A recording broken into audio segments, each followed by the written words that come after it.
Bon, du coup, je pense qu'il faut que je mette un tout petit peu de contexte là-dedans. Je fais de la boxe depuis une décennie maintenant, donc la boxe thaïlandaise, et c'est un sport qui a mené ma vie dans beaucoup de sens, dans le sens que je m'entraînais 6 fois par semaine. Ça veut dire que tous les jours après les cours, donc après l'uni, j'allais aux entraînements, je rentrais, je dormais, je me levais le matin, ma nourriture était programmée pour toute la semaine, je faisais mes meal prep, je les fais toujours encore aujourd'hui. Pourquoi ? Parce que je sais à quel point c'est important la nutrition pour ton énergie et puis le fait que tu dois t'entraîner. Et par contre, en fait, depuis quelques années, je pense depuis le Covid, quand il y a eu un vrai stop, j'ai commencé à voir la vie un peu différemment. Dans le sens que j'ai commencé aussi à voir d'autres sports, à m'intéresser, à être curieuse, à être ok aussi avec le fait de ne pas forcément que s'entraîner, etc., etc. Et il y a 2 choses que je comprends là. C'est 1, pour devenir très fort dans quelque chose, oui, il faut passer énormément de temps dessus.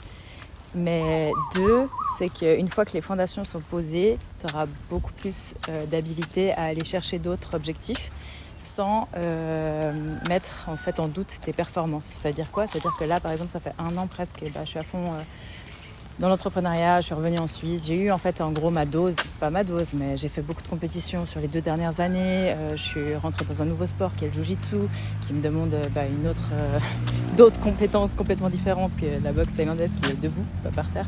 Et tout ça a fait que quand je suis rentrée en Suisse, ma priorité était l'entrepreneuriat, ma priorité était d'aider les autres, ma priorité était de m'installer pour pouvoir être bien où je veux. Et là où je voulais être, c'était en Suisse. Et du coup, ça m'a pris un différent type d'énergie. Et ça aussi, il ne faut pas l'oublier, c'est que quand tu crées des produits, quand tu crées des choses, quand tu crées une vie, ça te demande énormément d'énergie. Et tu n'auras pas forcément le focus de la même manière sur tout. Et en fait, il faut savoir prioriser les choses qui sont importantes à l'instant T et savoir faire le minimum vital pour toi. C'est-à-dire quoi ? Moi, le minimum vital, c'était d'aller courir.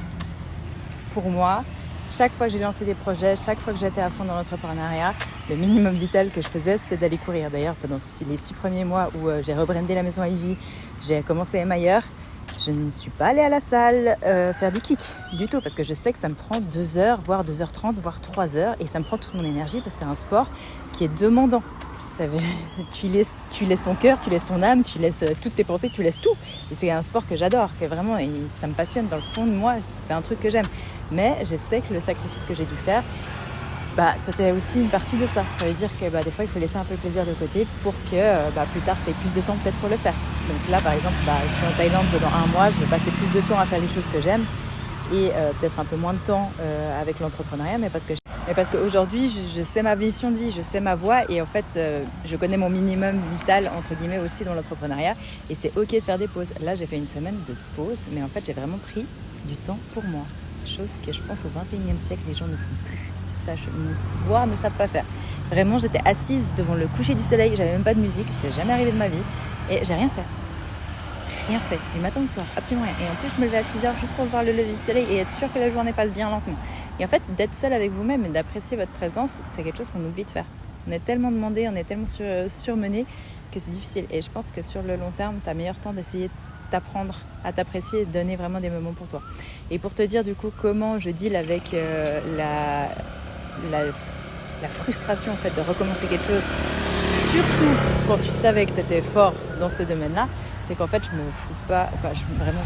lâche la grappe. Je fais les choses petit à petit et je me dis au fait le but c'est d'essayer et de s'y remettre. Pourquoi je te dis ça ? Parce que ça arrivait souvent, j'ai eu des blessures, j'ai dû m'y remettre, etc. Et en fait quand tu réapprends à marcher et que tu sais plus marcher, que tu boites à 26 ans, je peux t'assurer que tu vois la vie bien différemment.